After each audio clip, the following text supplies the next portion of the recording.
RK நகர் தொகுதியில் வெற்றி பெற்றாலும் முதலமைச்சராகும் எண்ணம் இல்லை என்று அதிமுகவின் துணை பொதுச் செயலாளர் டிடிவி தினகரன் தெரிவித்திருக்கிறார். ஆர்கே நகர் தொகுதி வேட்பாளராக அறிவிக்கப்பட்ட பின்னர் அவர் செய்தியாளர்களை சந்தித்தார். அதனை இப்போது பார்க்கலாம். எங்கள் கழகத்தின் காவல் தெய்வம் டாக்டர் புரட்சி தலைவி அம்மா அவர்களின் தொகுதியான ஆர்கே நகர் தொகுதியிலே போட்டியிடுவதற்கு எனக்கு வாய்ப்பளித்த இதய தெய்வம் புரட்சி தலைவி அம்மா அவர்களின் இதய தெய்வம் புரட்சி தலைவர் டாக்டர் எம்ஜிஆர் அவர்களின் இயக்கமாகிய அனைத்து இந்திய அண்ணா திராவிட முன்னேற்ற கழகத்தின் ஆட்சி மன்ற குழு கூட்டத்திலே என்னை வேட்பாளராக தேர்ந்தெடுத்த ஆட்சி மன்ற குழு உறுப்பினர் அனைவருக்கும் இதய தெய்வம் தியாகத்தாய் கழகத்தின் பொதுச் செயலாளர் சின்னம்மா அவர்களுக்கும் இந்த நேரத்திலே எனது நன்றியை தெரிவித்துக் கொள்கின்றேன். அம்மா அவர்கள் ஆர்கே நகர் சட்டமன்ற தொகுதியிலே 2 முறை சட்டமன்ற உறுப்பினராக தேர்ந்தெடுக்கப்பட்டு அந்த தொகுதிக்கு பல்வேறு நலத்திட்டங்களை வழங்கியிருக்கின்றார்கள்.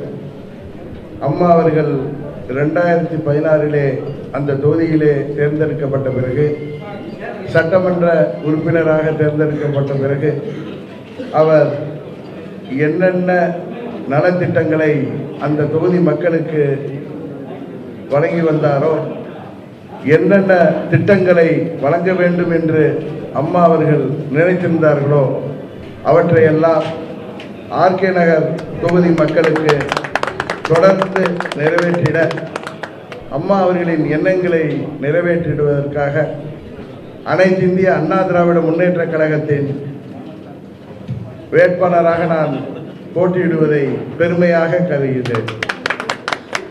அனைத்து இந்திய அண்ணா திராவிட முன்னேற்ற கழகத்தின் வேட்பாளர் அந்த தொகுதியிலே நிச்சயம் நான் பொதுமக்களின் ஆதரவோடு அனைத்து இந்திய அண்ணா திராவிட முன்னேற்ற கழகத்தின் தொண்டர்களோடு ஆதரவோடு நிச்சயம் 50,000 வாக்குகள் மேல் வித்தியாசத்திலே வெற்றி பெறுவேன் என்பதை இந்த நேரத்திலே நான் மகிழ்ச்சியுடன் தெரிவித்துக் கொள்கின்றேன்.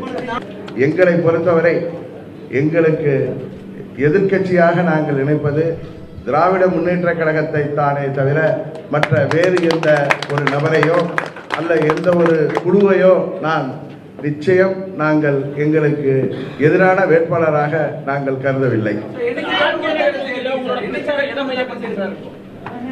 ஏற்கனவே அம்மா அவர்கள் அந்த தொகுதியிலே நிறைவேற்ற திட்டமிட்டிருந்த அனைத்து திட்டங்களையும் நாங்கள் நிறைவேற்றி தருவதுதான் வருகின்ற 4 ஆண்டுகளிலே எங்களது தலையாய பணியாக இருக்கும்.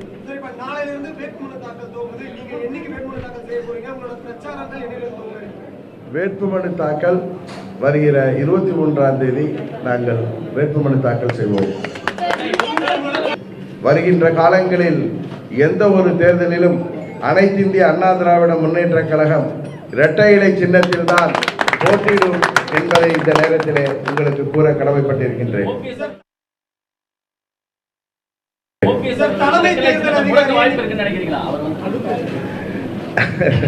அவர் தான் ஆர்கே நகர் தேர்தலுக்கு பிறகு முடங்கி போய்விடுவார் என்பதை இந்த நேரத்திலே உங்களுக்கு கூறிக்கொள்கின்றேன். அம்மா அவர்களின் தொகுதியிலே அனைத்து இந்திய அண்ணா திராவிட முன்னேற்ற கழகத்தின் வேட்பாளராக அம்மா அவர்கள் விட்டு சென்ற பணிகளை தொடர்ந்து 4 ஆண்டுகளில் செய்திட வேண்டும் என்கிற காரணத்தினால்தான் கழகத்தின் முன்னோடிகளும் நிர்வாகிகளும் என்னை கேட்டுக்கொண்ட பிறகு ஆட்சி மன்ற குழுவின் முடிவின் பிறகு நான் வேட்பாளராக அங்கே நிற்கின்றேன். சட்டமன்ற உறுப்பினராகி ஆர்கே நகர் தொகுதியின் வளர்ச்சிக்காக நான் பாடுபடுவேன். நிச்சயம் இல்லை. கட்சி பதவி ஒரு இடத்துல இருக்கும் பட்சத்துல தான் வந்து சிறப்பாக செயல்பட முடியும் அப்படின்னு சொல்லி அது அந்த காலத்திலே அந்த காலகட்டத்திலே இருந்த முதல்வரின் நடவடிக்கையால் மூத்த அமைச்சர்களும் கட்சியின் நிர்வாகிகளும் இரண்டும் ஒருவரிடத்தில் இருந்தால்தான் நியாயமாக இருக்கும் என்று அன்றைக்கு கூறினார்கள். ஆனால் எங்களது அன்பு சகோதரர் மாண்பு முதல்வர் அவர்கள் செயல்பாடு இயக்கத்தினர் பொதுமக்கள் உங்களால் பாராட்டப்படுவது உங்களுக்கு தெரியும். எங்களது முதல்வர் அனைத்து இந்திய அண்ணா திராவிட முன்னேற்ற கழக அரசாங்கத்தின் முதல்வர் திரு எடப்பாடி பழனிசாமி அண்ணன் அவர்கள்தான் என்பதை இந்த நேரத்திலே நான் உங்களுக்கு மீண்டும் வலியுறுத்தி கூறிக்கொள்கின்றேன்.